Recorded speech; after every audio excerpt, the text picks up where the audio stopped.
भक्तजनों, आज आवश्यकता है कि हमारे भीतर भी उस भगवान को पाने की ऐसी जिज्ञासा जन्म ले, चाहे वो आध्यात्मिक क्षेत्र है या फिर सामाजिक। दोनों क्षेत्रों में सफलता का जो सूत्र है वो जिज्ञासा और ज्ञान है। जिज्ञासा होगी तभी ज्ञान को प्राप्त कर हम अपने जीवन का कल्याण कर पाएंगे। आज जो जिज्ञासा माता पार्वती के भीतर थी, वैसी ही जिज्ञासा शौनक जी अपने भीतर लिए सूर्य जी के सानिध्य में ये प्रश्न करते हैं।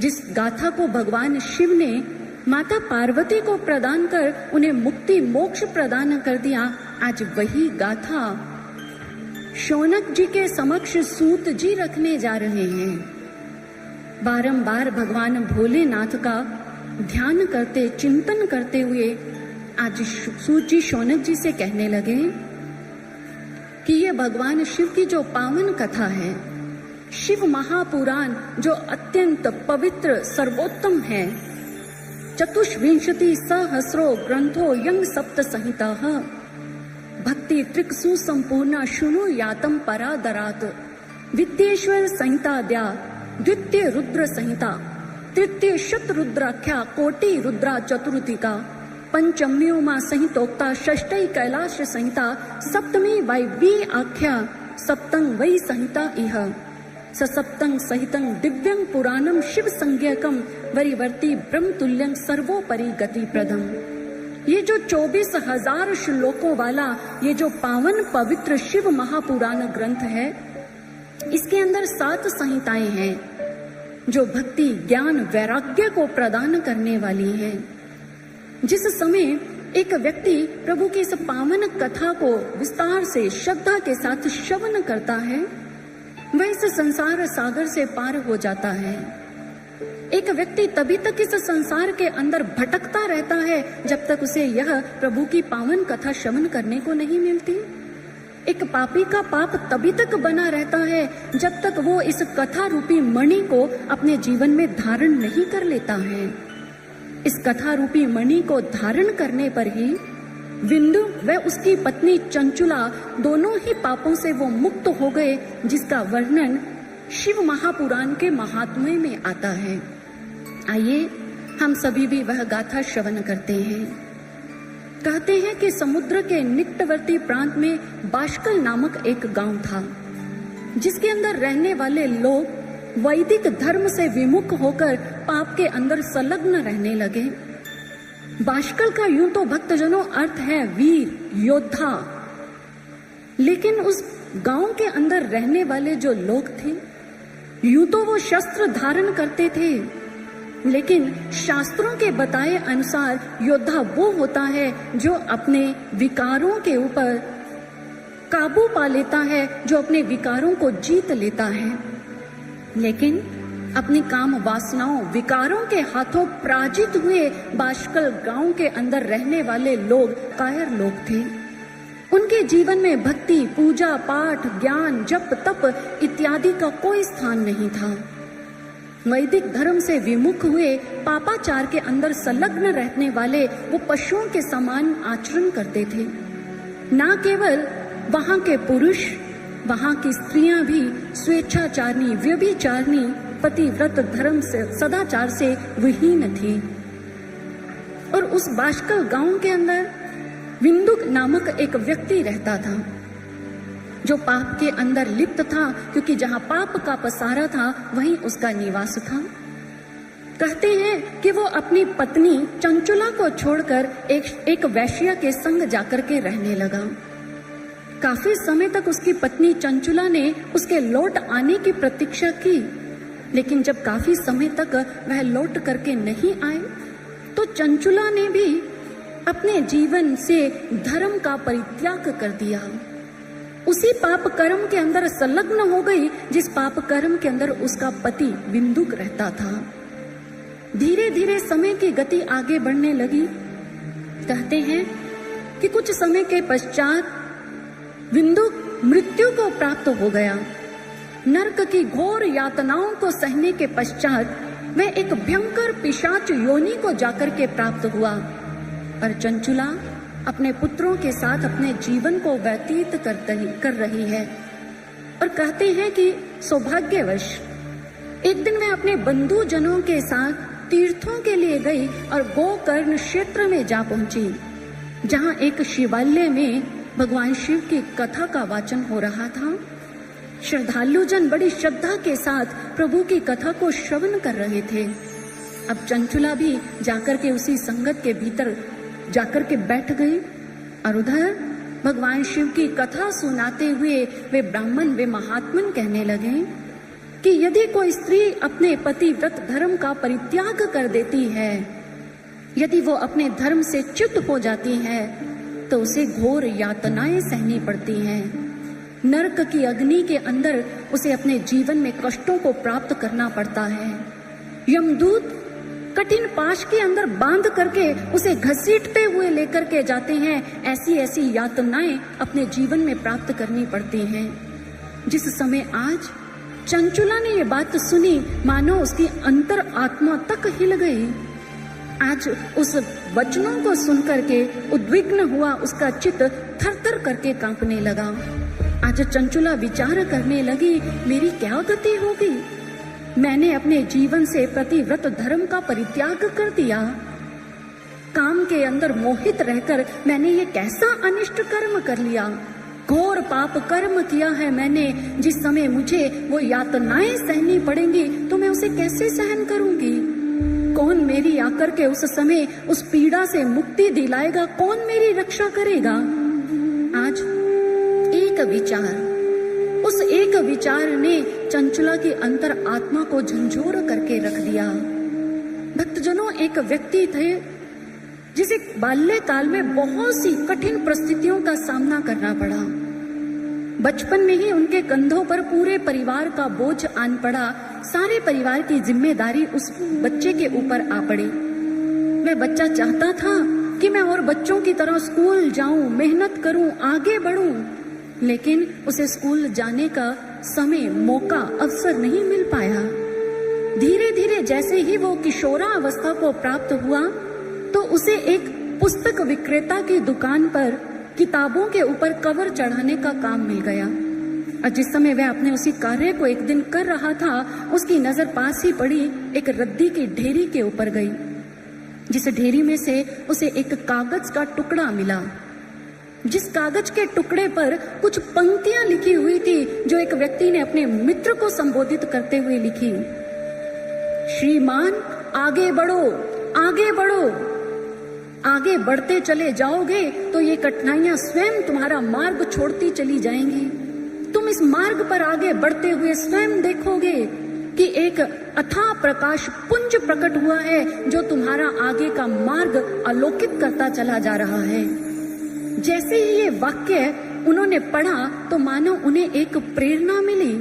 उनके भीतर एक जज्बा जागा। बस अब क्या था, जो भी किताब उस दुकान में मुरम्मत के लिए आती, ठीक होने के लिए आती, वह उन सारी किताबों को पढ़ देते और धीरे धीरे वो एक ज्योतिर्विद, खगोल शास्त्री, एक विद्वान के रूप में उभर करके सबके सामने आए। जानते हो वो व्यक्ति कौन था? एरिग्मे।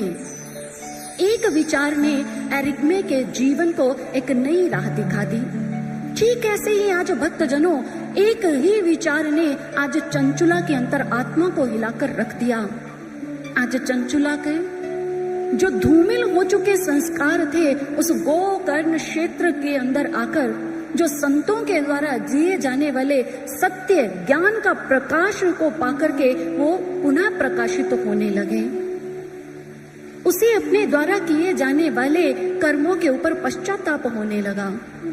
क्या उचित है, क्या अनुचित है, ऐसा विवेक जागृत हो गया और पश्चाताप की अग्नि में जलकर वो विलाप करने लगी।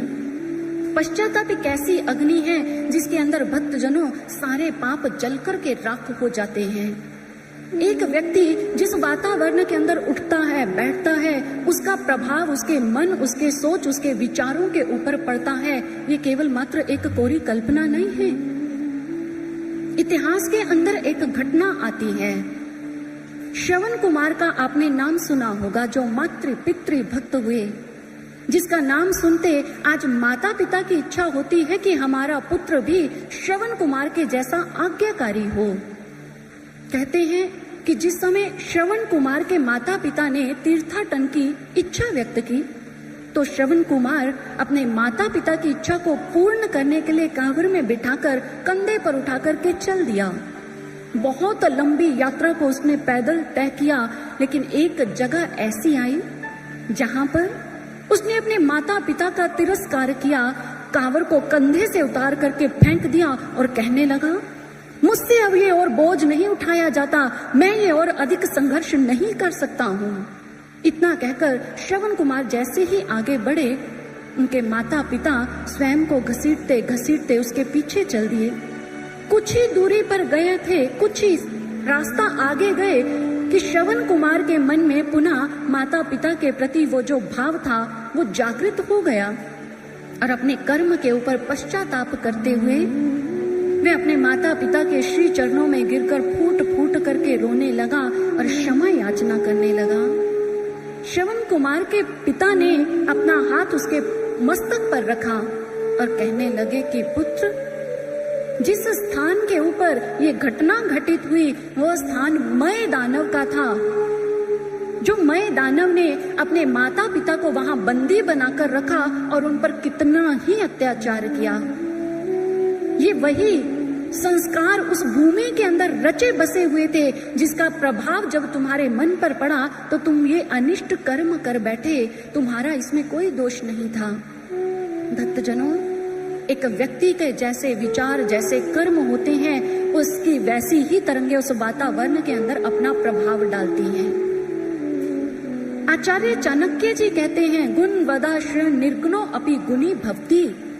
जिस प्रकार से पारस का सानिध्य पाकर के एक जो लोहा है वो कंचन हो जाया करता है, ठीक ऐसे ही श्रेष्ठ तरंगों के प्रभाव में आकर के ही एक व्यक्ति की जो दुष्प्रवृत्तियां हैं, दुर्विचार है, वो समाप्त होते हैं और उसके अंदर सद्गुणों का प्राकट्य होता है, तरंगों का विशेष प्रभाव होता है। और इसी बात को आदि गुरु शंकराचार्य जी के आंखों देखी एक घटना सिद्ध करती है। दक्षिण भारत के श्रृंगेरी में उन्होंने क्या देखा? गर्मी के दिन थे, सूर्य अग्नि उगल रहा था, जिसके कारण जो नदी किनारे जो पत्थर था वो तप रहा था। दो मेंढक उछलते कूदते जैसे ही उस पत्थर पर आकर के बैठे तो ताप को ना सहने के कारण जैसे ही वो वहां से जाने लगे, आदि गुरु शंकराचार्य जी ने देखा कि एक विषैला सर्प अपना फन फैलाकर उस पत्थर के पीछे आकर के बैठ गए। देखते ही देखते क्या हुआ, डंक मारने की जगह फन की छाया जो तले बैठे मेंढक थे वो वहां पर उस छाया का आनंद मानने लगे। कुछ समय वहीं पर व्यतीत किया और उसके पश्चात वह उस शिला को छोड़ करके चले गए। सर्प ने भी अपना फन समेटा और वहां से चला गया। आदि गुरु शंकराचार्य जी को ये जानने में देरी ना लगी कि अवश्य ही यहाँ पर श्रेष्ठ तरंगों का प्रभाव है। तब उन्हें ज्ञात हुआ कि एक तत्ववेता ऋषि ने यहाँ बैठकर घोर तपस्या साधना की है, जिसके कारण उस ऋषि की वहाँ ऐसी श्रेष्ठ तरंगे हैं जिस तरंगों के प्रभाव के कारण उस विषैले सर्प ने अपनी प्रवृत्ति का परित्याग कर दिया और प्रेम और सौहार्द जैसे गुण को अपने जीवन में धारण किया। भक्तजनों, केवल यही प्रमाण नहीं है, एक व्यक्ति का जैसा व्यक्तित्व होगा वैसी ही उसकी तरंगे आसपास के वातावरण में तैरती हैं। साइकोमेट्री सिद्धांत के अनुसार कहा कि एक व्यक्ति जिस समय किसी वस्तु को स्पर्श करता है तो उसके विचार जो है तरंग के रूप में उस वस्तु पर अपना प्रभाव डालते हैं। इस ईथर सिद्धांत के बल पर डॉक्टर जॉनसन ने धार्मिक स्थलों की पवित्रता को सिद्ध किया। उन्होंने कहा कि महापुरुषों के भीतर से जो निकलती आध्यात्मिक तरंगे हैं, सकारात्मक विचार, जो ऊर्जा है, उसके कारण उनका जो निवास स्थल है वो तीर्थ बन जाया करता है, वो तीर्थ कहलाता है। जैसा व्यक्ति का व्यक्तित्व होता है वैसी ही तरंगे प्रस्फुटित होती हैं। यदि एक साधारण मानव से तरंगे प्रस्फुटित होती हैं, आप सोचकर विचार करके देखिए कि महापुरुष जो आध्यात्मिक ऊर्जा का पुंज हुआ करते हैं, जो सकारात्मक विचारों का स्रोत हुआ करते हैं, उन महापुरुषों से निकलने वाली जो तरंगे हैं वो कितनी प्रबलतर होती होंगी, कितनी श्रेष्ठ होती होंगी। और उन्हीं श्रेष्ठ तरंगों के सानिध्य को पाकर के ही भक्तजनों एक व्यक्ति की जो पाप हैं, जो बुरे कर्म संस्कार हैं, दुष्प्रवृत्तियां, दुष्विचार वो समाप्त होते चले जाते हैं और वो सद्विचारों को, ऐसे श्रेष्ठ विचारों को उस प्राप्त करता है, उसके पुण्य कर्म संस्कार उदित हो जाया करते हैं। ऐसी महापुरुषों की श्रेष्ठ तरंगे हुआ करती हैं जिससे मानव का तन मन सब कुछ पावनता पवित्रता को प्राप्त करता है। इसीलिए सद्गुरु के उस श्री स्थल को, उनके श्री चरणों में कोटि कोटि नमन अर्पित करते हुए सद्गुरु की महिमा गाते, उस स्थल की महिमा गाते क्या कहा, आइए श्रवण करते हैं।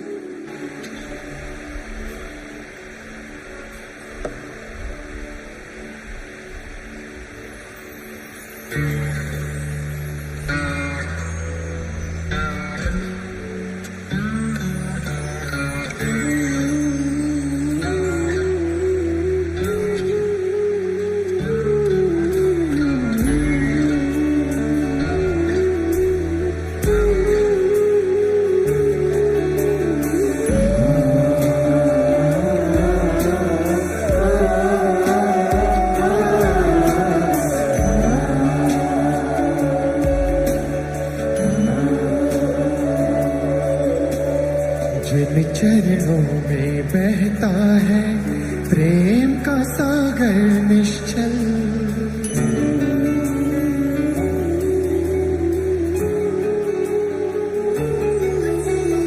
जिन चरणों में बहता है प्रेम का सागर निश्चल, दिव्य तरंगे सतपुरुषों की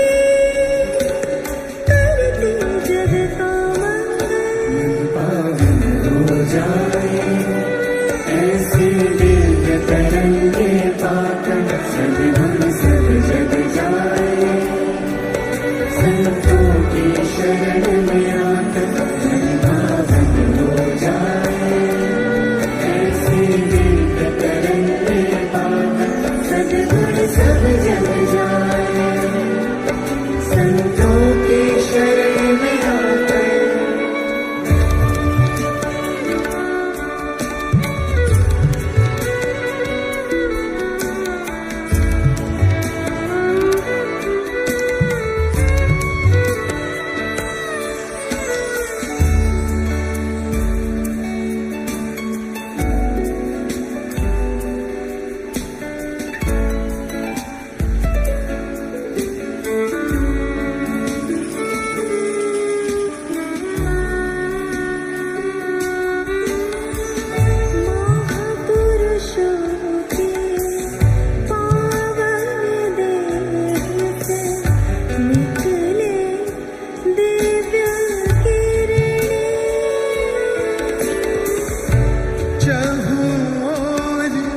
करुणा दृष्टि के बहते शीतल झरने,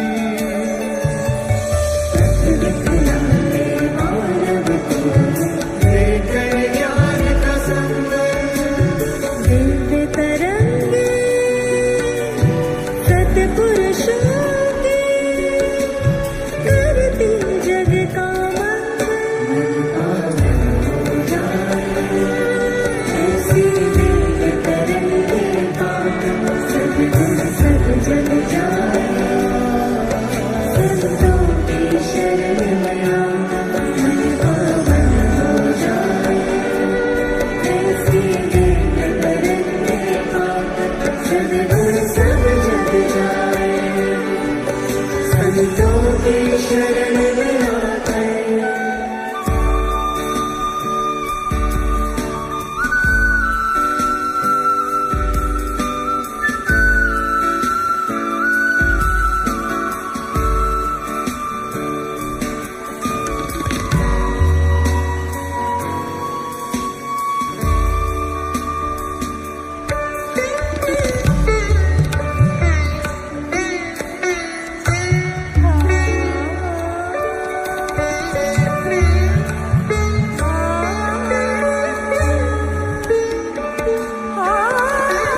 व्यक्ति के जीवन में संत के संग का बहुत महत्व है।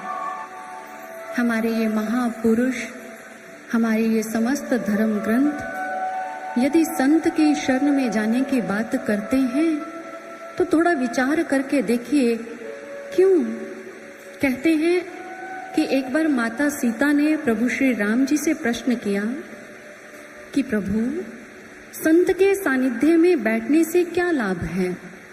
तब प्रभु श्री राम जी ने कहा कि जानकी, जिस प्रकार सूर्य की रोशनी में बैठने पर सूर्य की किरणें स्वतः ही पूरे शरीर में रोम रोम में प्रवेश कर जाती हैं, ठीक ऐसे ही संत के सानिध्य में बैठने पर उनकी कृपा, उनकी ऊर्जा स्वतः ही हमारे अंतर मन में उतरकर, रोम रोम में उतरकर हमें लाभ पहुंचाती है। संत का सानिध्य प्राप्त करने पर ही भक्तजनों, उनकी कृपा रूपी तरंगों को प्राप्त करने पर ही हमारे मन की जो जड़ता है वो समाप्त होती है। जाड्यं धियो हरति सिंचति वापि सत्यम, मानो नतिंग दिश्यति पापम पाक्रोति, चेतः प्रसादयति दिक्षु तनोति कीर्तम, सत्संगत कथ्य या किंग न करोति पुंसाम। अर्थात सत्संग ही, संत का संग ही एक ऐसा माध्यम है जिसे प्राप्त करके हमारे भीतर के विकार समाप्त होते हैं। हमारे भीतर ईश्वर को पाने के लिए प्रेम जागृत होता है। हम ईश्वर को पाने के लिए व्याकुल होकर, व्यग्र होकर के आगे बढ़ पाते हैं। विवेक की प्राप्ति होती है, अमृत की प्राप्ति संतों का संग करने पर ही होती है। इसलिए हम अपने जीवन में एक तत्ववेता, महापुरुष का संग का, संत का संग प्राप्त करें। भक्तजनों, किसी ने बहुत सुंदर ये पंक्तियां कही, संग ना करो राजा का, ना जाने कब रुला दे। संग करो संत का, क्या पता कब हरि से मिलवा दे, क्या पता कब हरि से मिलवा दे। संतों के संग को प्राप्त कीजिए, ना जाने कब हरि की प्राप्ति करवा दे। आज ये सौभाग्य चंचुला का था कि उसे अपने जीवन में एक ऐसे तत्ववेता ब्राह्मण का, संत का संग मिला। आज जैसे ही उन्होंने प्रभु की कथा को समाप्त किया, जो श्रद्धालुगण थे वो अपने अपने निवास स्थल की ओर प्रस्थान करने लगे, तो चंचुला एकांत में जाकर के उन ब्राह्मण देव से मिली। कहने लगी कि हे ब्राह्मण देव, आपके आज वैराग्यपूर्ण इस उपदेश को सुनकर के मेरे मन में संसार के प्रति वैराग्य जाग गया है। मुझे अपने किए गए पाप कर्म के ऊपर गलानी है। मैंने अविवेकी होकर के अपने धर्म का परित्याग करके जिस पाप का आचरण किया है, उसके कारण मेरी कैसी घोर गति होगी। हे ब्राह्मण देव, दुर्मार्ग पर चलने वाली मुझ अभाग्नि को कौन मार्ग दिखलाएगा, मुझ पर कृपा कीजिए। जिस समय वह यमदूत मुझे यातनाएं प्रदान करेंगे, उस समय मेरी रक्षा कौन करेगा। मैं आज अभागिनी आपकी शरण में आई हूँ, मुझे अपनी शरण में लेकर के मेरा उद्धार कीजिए। इस पीड़ा से मुझे मुक्ति दिलाइए, मुझे इस पीड़ा से मुक्ति दिलाइए। आज जैसे ही चंचुला ने ऐसी प्रार्थना की, ब्राह्मण देव ने आज चंचुला के मस्तक पर हाथ रखा और उसे उठाते हुए कहने लगे, भगवान शिव की इस पावन कथा को सुनकर के आपका जो चित्त है वो निर्मल हो गया है। अपने किए गए पाप कर्मों के प्रति जो पश्चाताप हो रहा है, उसके कारण आपके हृदय की शुद्धि हो गई है। इसलिए जिस प्रभु की कृपा से आपको अपने कर्मों का ऐसा बोध हुआ, उस प्रभु की ही तत्व स्वरूप का आज मैं आपको उपदेश कर मुक्ति का मार्ग दिखाता हूँ। और कहते हैं तब भक्तजनों, चंचुला के मस्तक पर हाथ रख करके उन्होंने उनके अंतर घट में भगवान शिव के उस तत्व स्वरूप का बोध करवा दिया। सतगुरु कृपा शुचिता साधुतम, अर्थात आज सतगुरु की कृपा को प्राप्त कर चित्त के शुद्ध हो जाने पर भगवान शिव के उस तत्व प्रकाश स्वरूप का ध्यान करने लगी। और कहते हैं कि उसी परमात्मा के उस प्रकाश स्वरूप का ध्यान करते करते चंचुला सदगति को प्राप्त हुई। जिस समय उसे मृत्यु प्राप्त हुई तो भगवान शिव के गण स्वयं आए और आकर के उसे विमान में बिठाकर भगवान शिव के धाम की ओर ले गए। भगवान शिव के धाम में जाकर आज चंचुला ने भगवान शिव के संग माता पार्वती का दर्शन प्राप्त किया। करोड़ों सूर्य के समान उस दीप्यमान प्रकाश स्वरूप को देखकर आज चंचुला गदगद हो उठी। आज उसका जीवन धन्य हो गया। और कहते हैं कि चंचुला आज वहीं पर रहकर भगवान भोलेनाथ के सानिध्य में माता पार्वती की सेवा में अपने समय को व्यतीत करने लगी। और समय की गति के साथ चंचुला की भक्ति से प्रसन्न होकर माता पार्वती ने आज चंचुला से कहा कि मांगो, तुम क्या वरदान मांगती हो? तुम्हारी भक्ति से प्रसन्न होकर तुम जो चाहोगी मैं तुम्हें वही दूंगी। इधर आज चंचुला करबद्ध हुई, कहने लगी कि मां, आपकी अपार कृपा से मैंने आपके श्री चरणों में ये स्थान प्राप्त किया है। गुरु की कृपा मिल जाने से मेरा जैसे चित्त शुद्ध हुआ, मुझे प्रभु भगवान शिव के तत्व स्वरूप की अनुभूति हुई। यदि आप मुझे देना चाहती हैं तो इतनी कृपा कीजिए। मेरी ही माने पाप कर्मों में लिप्त ना जाने मेरे पति की कैसी गति हो रही होगी, उसके उद्धार का मार्ग प्रशस्त कीजिए। माँ पार्वती चंचुला की बात सुन प्रसन्न हो गई।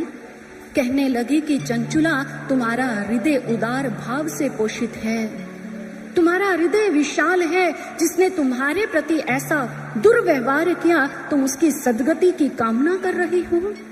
लेकिन यदि आज तुमने ऐसा उदार भाव दिखाया है तो मैं तुम्हारे इस मनोरथ को अवश्य पूर्ण करूंगी। तुम्हारा पति विंदु, जो एक भयंकर पिशाच योनि को प्राप्त किए विद्यांचल पर्वत पर वास करता है, घोर यातनाओं को प्राप्त कर रहा है, उसकी मुक्ति की केवल एक ही युक्ति है, ज्ञान व वैराग्य के साथ भक्ति को प्रदान करने वाली ये प्रभु की पावन कथा। माया के बंधन में बंधा हुआ जीव पशु के समान आचरण करता है। वो संसार में किसी भी प्रकार से बंधन मुक्त नहीं हो सकता। मात्र प्रभु की ये पावन गाथा, प्रभु का पावन यश, वही केवल मात्र उसके समक्ष मुक्ति का मार्ग प्रशस्त कर सकता है। चंचुला करबद्ध कहने लगी, तो माँ, आप ही कोई ऐसा साधन बनाइए जिससे मेरे पति की मुक्ति हो, उन्हें सद्गति प्राप्त हो। और तब आज माता पार्वती ने उसी क्षण भगवान शिव के गण तुम्बरू को बुलाया और उसे बुला करके कहने लगे कि मेरी आज्ञा है, इस चंचुला के संग जाओ, जाकर के विद्यांचल पर्वत पर जो इसका पति बिंदु, जो एक भयंकर पिशाच योनि को प्राप्त है, उसके समक्ष जाकर के प्रभु की पावन कथा को रखो और उसे उस बंधन से मुक्त कर शिव के धाम अपने साथ लेकर के आओ। आज माँ पार्वती की आज्ञा पाकर तुम्बरू नामक गण चल दिया चंचुला के संग उस विद्यांचल पर्वत पर। वहां जाकर के आज उस तुम्बरू भक्त ने क्या किया, पिशाच योनि को प्राप्त उस ब्राह्मण को, उस बिंदु को पाश के अंदर बांध लिया और पाश के अंदर बांध करके उसके समक्ष प्रभु की कथा का वाचन करने लगे। इधर जैसे ही भगवान शिव के गण तुम्बरू के माध्यम से प्रभु की कथा को बांचा जाने लगा, पूरे आसपास के क्षेत्र में ये बात आग की तरह फैल गई। शिव की पावन गाथा को सुनने की लालसा लिए आज ऋषि मुनि जन तीव्र गति से दौड़े चले आ रहे हैं प्रभु की गाथा को श्रवण करने के लिए। समस्त देवता गण अपने अपने रूप को परिवर्तित कर आज प्रभु की उसी पावन गाथा को श्रवण करने के लिए वो भी उस स्थल पर आकर के विराजित हो गए। तुम्बरू गण ने आज भगवान शिव की गाथा को समस्त भक्त जनों के समक्ष पूरे प्रेम के श्रद्धा के साथ रखा। जैसे जैसे शिव महापुराण की एक एक संहिता का वाचन होता गया, उधर जो पिशाच योनि को प्राप्त विंदुक है वो एक एक कर अपने बंधन से, पाप कर्मों से मुक्त होता चला गया। और धीरे धीरे जैसे जैसे प्रभु की कथा समाप्ति की ओर बढ़ती गई, उधर वो पिशाच योनि से मुक्त होकर एक दिव्य पुरुष के रूप में प्रकट हो गया। और आज भगवान भोलेनाथ की ऐसी कृपा को प्राप्त कर चंचुला के संग संग उसके पति विंदुक का भी पार उतारा हो गया, विंदुक का भी कल्याण हो गया। और प्रभु भोलेनाथ की ऐसी कृपा को प्राप्त कर आज उस विद्यांचल पर्वत पर वह विद्यु संग चंचुला, समस्त ऋषि मुनियों का समाज देवतागण, आज तुम्बरुगण सभी मिलकर के भगवान भोलेनाथ की महिमा का गुणगान गाने लगे कि धन्य है प्रभु आपकी महिमा अपार है, देवों के देव महादेव आपकी जय जयकार है। और भोलेनाथ की महिमा गाते क्या सुनाते हैं, आइए हम सभी भी मिलकर के उस सुंदर महिमा गायन को श्रवण करते हैं।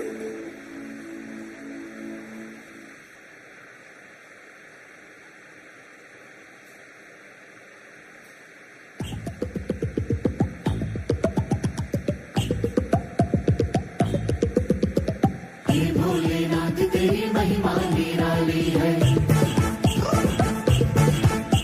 अनाथों के नाथ तेरी नंद की सवारी है। हे भोलेनाथ तेरी महिमा निराली, अनाथों के नाथ तेरी नंद की सवारी। हे भोलेनाथ तेरी महिमा निराली, अनाथों के नाथ तेरी नंदी की सवारी है। हे भोलेनाथ तेरी महिमा निराली, अनाथों के नाथ तेरी नंद की सवारी। तेरी महिमा सबसे निराली है, हे महादेव, हे महादेव, हे महादेव। महादेव महादेव शंभो महादेव, हर हर हर महादेव, शंभो महादेव महादेव महादेव, शंभो महादेव, हर हर हर महादेव, शंभो महादेव। तेरी महिमा सबसे निराली है, हे महादेव। महादेव महादेव शंभो महादेव, हर हर हर महादेव, शंभो महादेव महादेव महादेव, शंभो महादेव, हर हर हर महादेव, शंभो महादेव।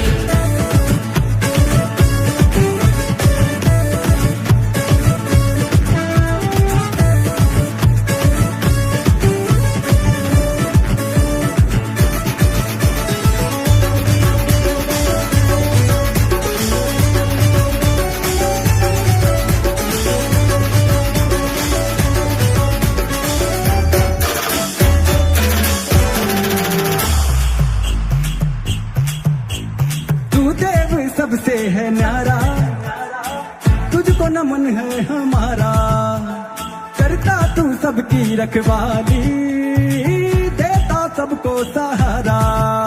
हे नीलकंठ त्रिपुरारी कामारी अघहारी, देवों के देव तूने विपदा टारी। हे नीलकंठ त्रिपुरारी कामारी अघहारी, देवों के देव तूने विपदा टारी। तू देव सबसे है न्यारा, तुझको नमन है हमारा, करता तू सबकी रखवाली, देता सबको सहारा।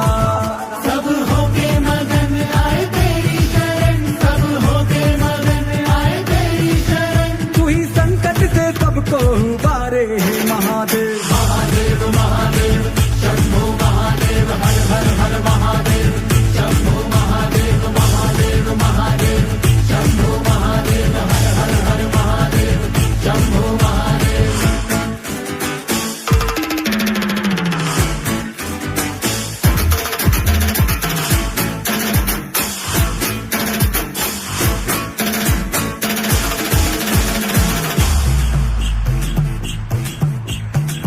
झूमे अंबर और नाचे हैं ये धरा, तेरे डम डम डम रूपे भोले बाबा। भोलेनाथ भोलेनाथ बम बम बम भोलेनाथ, बम बम भोलेनाथ, बम बम बम भोलेनाथ। पी लिया प्याला तूने विष पे भरा, पी लिया प्याला तूने विष पे भरा, जग के कल्याण को भोले बाबा। तेरी लहताल संग होके मस्त मलंग, तेरी लहताल संग होके मस्त मलंग। सारा जग जय जयकार लगाए, हे महादेव। महादेव महादेव शंभो महादेव, हर हर हर महादेव, शंभो महादेव महादेव महादेव, शंभो महादेव, हर हर हर महादेव, शंभो महादेव महादेव महादेव, शंभो महादेव, हर हर हर महादेव, शंभो महादेव महादेव महादेव महादेव महादेव महादेव महादेव महादेव महादेव।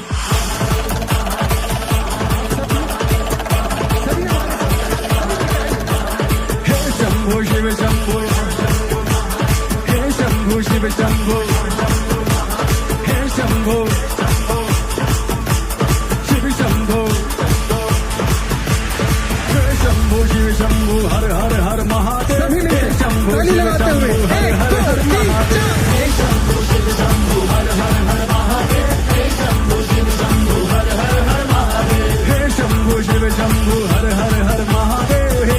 शंभो शिव शंभो हर हर हर महादेव। हे शंभो शिव शंभो हर हर हर महादेव। हे शंभो शिव शंभो हर हर हर महादेव। हे शंभो हे शंभो हे शंभो हे शंभो।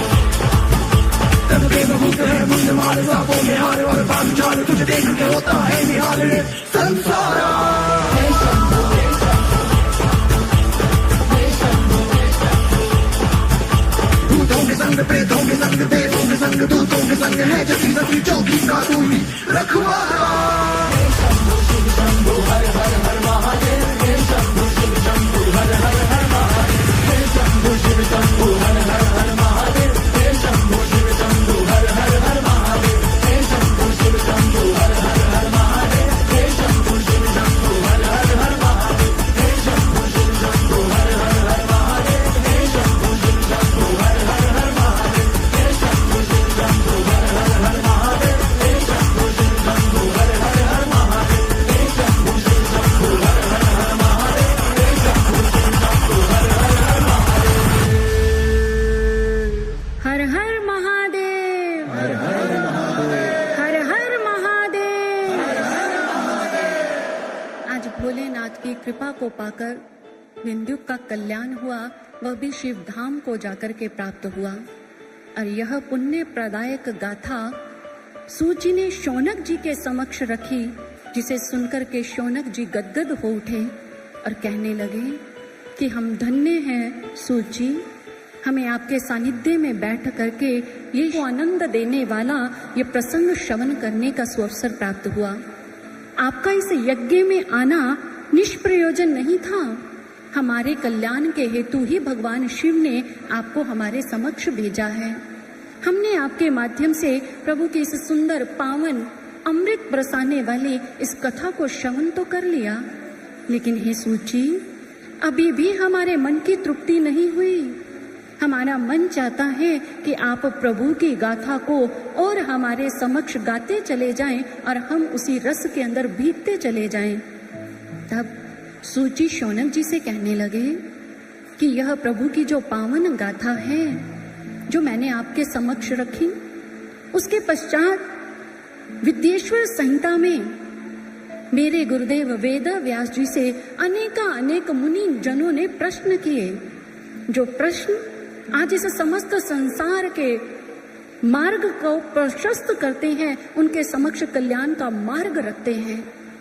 मुनि गणों ने विद्येश्वर संहिता के अंतर्गत आता है कि वेद व्यास जी के समक्ष भगवान शिव को जानने की जिज्ञासा लिए ऐसे प्रश्न रखे कि हे वेद व्यास जी, भगवान शिव एक ऐसे देव हैं जिनकी पूजा प्रतिमा स्वरूप में भी होती है और लिंग स्वरूप में भी। इन दोनों स्वरूपों में भगवान शिव की पूजा होती है। हम किस स्वरूप में उनकी पूजा करते हुए अपने जीवन में आध्यात्मिक लाभ को प्राप्त कर सकते हैं? जैसे ही मुनिगणों ने यह वेद व्यास जी से प्रश्न किया, इधर सूची शौनक जी को बताते हैं कि इस प्रश्न को करके, इस अद्भुत प्रश्न को करके उन्होंने समस्त संसार के लिए ऐसा मार्ग प्रशस्त किया जिस पर चलकर सभी आध्यात्मिक लाभ को प्राप्त कर पाते। यूं तो इस प्रश्न का उत्तर देना किसी साधारण व्यक्ति के वश की बात नहीं, परंतु मेरे गुरुदेव वेद व्यास जी ने जो उत्तर दिया, जिसे मैंने अपने जीवन में उनकी कृपा से ही जाना है, मैं उसे आपके समक्ष रखना चाहूंगा। भगवान शिव जो ब्रह्म स्वरूप हैं, उन्हीं ब्रह्म स्वरूप के ये जो ज्योतिर्लिंग और प्रतिमा स्वरूप हैं, ये दोनों ही स्वरूप पावन पवित्र हैं। भगवान शिव का जो प्रतिमा स्वरूप है वो उनके साकार स्वरूप की ओर इशारा करता है, तो जो उनका ज्योतिर्लिंग स्वरूप है वो उनके निराकार स्वरूप की ओर इंगित करता है।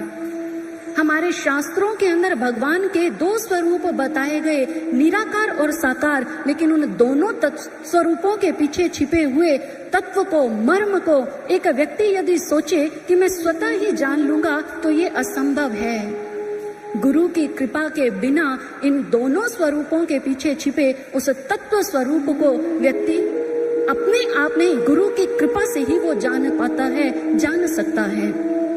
एक बार एक जिज्ञासु सर श्री आशुतोष महाराज जी की शरण में आए और आकर के उन्होंने जिज्ञासा रखते कहा कि गुरुदेव, हमें यह बताइए कि वास्तव में ईश्वर निराकार है या साकार? किस स्वरूप में उनकी पूजा करने पर फल प्राप्त होता है? तो सर श्री आशुतोष महाराज जी ने उस जिज्ञासु के प्रश्न पर उनसे ही एक प्रश्न किया, पहले मुझे यह बताइए, क्या आपके पास दिव्य दृष्टि है? उस जिज्ञासु ने कहा, दिव्य दृष्टि? गुरुदेव, मेरे पास कोई दिव्य दृष्टि नहीं है। सर श्री आशुतोष महाराज जी अपनी ओजस्वी वाणी से कहने लगे, यदि आपके पास दिव्य दृष्टि नहीं है तो परमात्मा आपके लिए ना निराकार है ना साकार है। दिव्य दृष्टि होगी तभी आप उनके निराकार और साकार स्वरूप के मर्म को जान पाओगे। दिव्य दृष्टि होने पर ही आपको ये बात ज्ञात होगी, चाहे वो निराकार स्वरूप धारण कर ले या साकार स्वरूप, लेकिन वो एक ही शक्ति है। एक ही शक्ति अनेक स्वरूपों को धारण कर इस संसार के अंदर आती है, लेकिन जब तक समाज में मानव के पास वह दिव्य दृष्टि नहीं है, तब तक उसके जीवन में ये भेद बना ही रहेगा कि हम किस स्वरूप की पूजा करें। कोई इसी कारण तो आज निराकार की पूजा करता है तो कोई साकार की, कोई किसी महापुरुष को मानता है तो कोई किसी की निंदा करता है। ये आज समाज में ऐसी परिस्थिति, ऐसा भेदभाव क्यों? इसी दिव्य दृष्टि के अभाव में। जिस दिन दिव्य दृष्टि मिल गई तो पता चल जाएगा भक्तजनों, ये अलग अलग नहीं है, एक ही शक्ति ये अनेक स्वरूपों को धारण कर इस संसार में अवतरित होती है। इसीलिए तो कहा, हरि हर हर नाम एक है, दोनों का ही धाम एक है। हरि हर उस एक की छाया, बैकुंठ कैलाश तेरे भीतर समाया। कल्याण करे वो शिव शंभु है, पालन करे वही विष्णु है। चाहे निर्माता ब्रह्मदेव को कह लो, तीनों देव एक शब्द में ले हो। इस भेद को कर जान ले प्राणी, मिट जाए झगड़ों की कहानी, मिट जाए झगड़ों की कहानी। झगड़े का कारण ही यही है, कलेश का, दुविधा का, आज समस्या का कारण ही यही है कि हम उस एक को नहीं जानते। और यही बात हमारे जीवन की इसी भेद बुद्धि के बारे में, इसी के बारे में व्यक्त करते हुए देवी भागवत महापुराण में आदि शक्ति जगदम्बिका कहती हैं, सदैकत्वं न भेदो असि सर्वदैव ममास्य च, यो असौ सा महंग यासौ भेदो अस्ति मति विभ्रमात्। अर्थात कि हे मानव, जो मैं हूँ वही ब्रह्म है, जो ब्रह्म है वही मैं हूँ। हम दोनों में कोई भेद नहीं है। ये तुम्हारी ही बुद्धि का भ्रम है जो हमें अलग अलग मानते हो। रामचरितमानस के अंदर स्वयं प्रभु श्री राम हमारा मार्गदर्शन करते हुए क्या कहते हैं, शिवद्रोही मम भक्त कहावा, तेनर सपने हो मोही ना पावा। शिवद्रोही जो है भगवान शिव का विद्रोह करता है, लेकिन मेरी भक्ति में आनंद को प्राप्त करना चाहता है, वो कदापि अपने जीवन के अंदर सुख को प्राप्त नहीं कर सकता है। शिव विमुख भक्ति जहाँ मोरी, ते नार की मूढ़ मति थोरी। वो मूढ़ मति नरक को जाकर के प्राप्त होगा जो मुझ में और भगवान शिव में भेद करता है। भक्तजनों, हम कहाँ खड़े हैं? आज हमने अपने अपने भगवान बना लिए, अपने अपने दायरे बना लिए, और उसी को लेकर के हम कितने बंधनों के अंदर बंधे हुए हैं। अपने आप को कितना हमने सीमित कर लिया है। क्या भगवान की प्राप्ति का मार्ग सोच कर देखिए, विचार करके देखिए, क्या हिंसात्मक हो सकता है? नहीं, ईश्वर की प्राप्ति का मार्ग हिंसात्मक नहीं है। आवश्यकता है उस एक को जान करके उसकी भक्ति करने की, क्योंकि वही एक अनेकों स्वरूपों को धारण करके इस संसार में अनेकों स्वरूपों को लेकर के आता है। एको वशी सर्वभूतांतरात्मा एकं रूपं बहुता यत् करोति तमात्मस्थं ये अनुपश्यन्ति धीरा से तेषां सुखं शाश्वतं नेत्रेषां। अर्थात हमारे ये ग्रंथ, शास्त्र, उपनिषद कहते हैं कि वही एक सबको वश में करने वाला है, एक होते अनेकों स्वरूपों को धारण करने वाला है। जिस समय एक भक्त अपने अंतर जगत में उतर कर तत्व स्वरूप से उसे जान लेता है, तो वही परम सुख, परम शांति, परम आनंद को प्राप्त करता है। आवश्यकता है सतगुरु की शरणागत होकर उस दृष्टि को प्राप्त करने की। कहते हैं कि एक बार सूरदास जी वो बीना वादन करते हुए चले जा रहे थे। हरि की मस्ती में मग्न हुए झूमते चले जा रहे थे कि एकाएक उनके कानों में कुछ उन्हें आवाजें सुनाई दी, जिसे सुनकर के वो वहीं पर उन्होंने अपनी गति को स्थिर कर लिया। और जिस समय ध्यान से उस ध्वनि को सुना तो उन्हें पता चला कि दो लोग आपस में विवाद कर रहे हैं, और विवाद का विषय क्या है? ईश्वर। एक व्यक्ति दूसरे से कह रहा है कि मेरे पास जो बिहारी जी की मूर्ति है वो बहुत श्रेष्ठ मूर्ति है, सबसे पवित्र पावन मूर्ति है। ये जो मेरे पास बिहारी जी की मूर्ति है ये सैकड़ों वर्ष पुरानी मूर्ति है, जिसमें साक्षात स्वयं बिहारी जी आकर के वास करते हैं। तो दूसरा कहने लगा, अरे होगी सैकड़ों वर्ष पुरानी तुम्हारी बिहारी जी की मूर्ति, लेकिन है तो किसी इंसान के हाथों से ही बनाई ना। जो मेरे पास कृष्ण कन्हैया की मूर्ति है वो तो धरती की गोद फाड़ करके निकली है, इसलिए मेरे पास जो प्रभु की मूर्ति है वो तुम्हारी मूर्ति से कहीं उत्तम, कहीं श्रेष्ठ है। जैसे ही ये विवाद सूरदास जी ने सुना, वो अपनी खड़ताल के साथ ताल मिलाकर खिलखिला करके हंस दिए। पास ही खड़े एक व्यक्ति ने जिस समय उन्हें हंसते देखा, कहने लगा, सूरदास जी क्या हो गया? आप ऐसे माहौल में भी आपको मस्ती सूझ रही है, हंसी सूझ रही है? सूरदास जी कहने लगे, हंसू ना तो क्या करूं? मुझे लगता था कि केवल मात्र मैं ही नेत्रहीन हूं, लेकिन मुझे क्या पता था कि ये समाज नेत्रहीनों से भरा पड़ा है। फर्क सिर्फ इतना है कि मैं इन चर्म चक्षुओं से अंधा हूं, लेकिन ये जो संसार है वो ज्ञान चक्षु से नेत्रहीन है। यदि संसार के पास वो ज्ञान चक्षु होता तो वो जान जाते कि जो मेरे बाल गोपाल हैं, मेरे कृष्ण कन्हैया, वो मेरे बिहारी, वो अलग अलग नहीं, वो तो एक ही है। हर एक प्रतिमा के अंदर उनका एक ही स्वरूप, तत्व स्वरूप से वो विद्यमान है। और उस स्वरूप को जानने के लिए भक्तजनों आज समाज को ज्ञान नेत्र की आवश्यकता है। ज्ञान नेत्र समादाया उद्रे ध्वनि वत्परम निष्कलं निशांतम तद ब्रह्मा मिति समृतम। अर्थात जिस प्रकार से एक अग्नि का मंथन करने पर उसमें से अग्नि प्रज्वलित होती है, ठीक ऐसे ही ज्ञान नेत्र के जागृत होने पर हमारे अंतर्घट में वो पर ब्रह्म सत्ता, वो ब्रह्म सत्ता, वो तत्व स्वरूप ज्योति प्रकाश स्वरूप में हमारे भीतर जाज्वल्यमान होती है। आवश्यकता है तो ऐसी दृष्टि को प्राप्त करने की, जिसे प्राप्त करके हमारी अज्ञानता के सारे पर्दे हट जाएंगे। साधो सो सतगुरु मोहे भावे, पर्दा दूर करे अखियन का निज दर्शन दिखलावे। ऐसे सतगुरु की तलाश कीजिए जो आपके उस ज्ञान नेत्र को उजागर करके उस एक को आपके भीतर में जना दे, जिस एक को जानकर सारी दुविधाएं, सारे भ्रम आपके समाप्त हो जाएंगे। आवश्यकता है कैसे संत सतगुरु की। आइए एक ऐसा ही संदेश देती ये जो वाणी, ये जो प्रस्तुति है आपके समक्ष एक भजन के माध्यम से रखते हैं। आइए श्रवण करते हैं।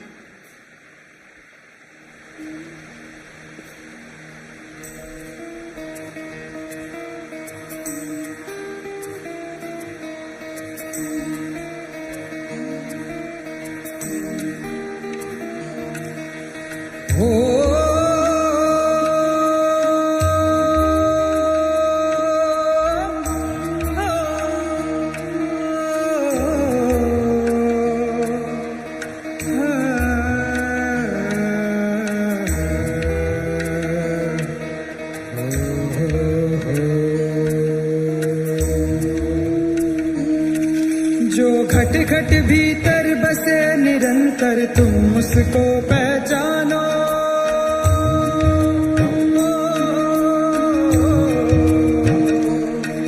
जो घट घट भीतर बसे निरंतर तुम उसको पहचानो। अब तो सुध लो ना जानो रे साधो, उसको जानो, उसको जानो रे साधो, उसको जानो, उसको जानो रे साधो, उसको जानो, उसको जानो रे साधो, उसको जानो।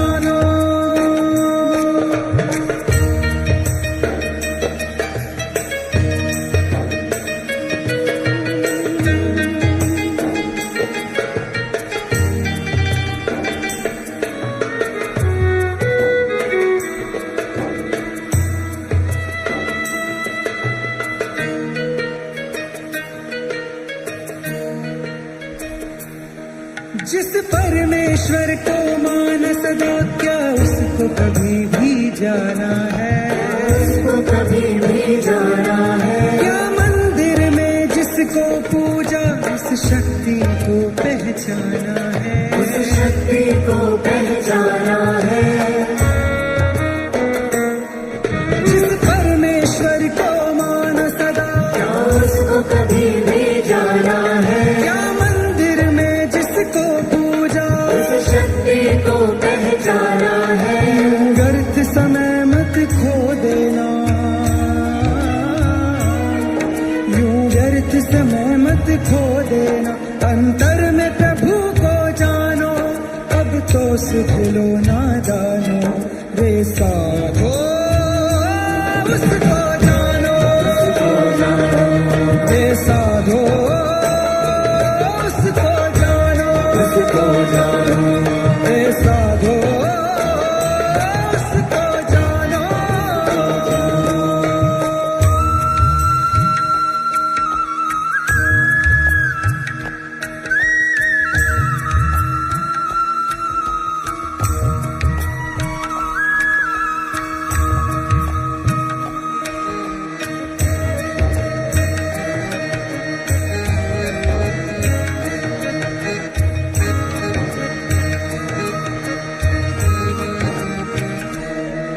तेरे घट में सत्य स्वरूप बसा, तू बाहर उसको खोज रहा, बाहर उसको खोज रहा है ग्रंथों का भी सार यही। दुविधा में पड़ा क्या सोच रहा, दुविधा में पड़ा क्या सोच रहा। तेरे घट में सत्य स्वरूप बसा, तू बाहर उसको खोज रहा है ग्रंथों का भी सार यही। दुविधा में पड़ा क्या सोच रहा। बिन सतगुरु ब्रह्म न पावे तू, बिन सतगुरु ब्रह्म न पावे तू। ये अटल नियम अब मानो, अब तो सुध लो नादानो। रे साधो जो घट घट भीतर बसे निरंतर, तुम उसको पहचानो।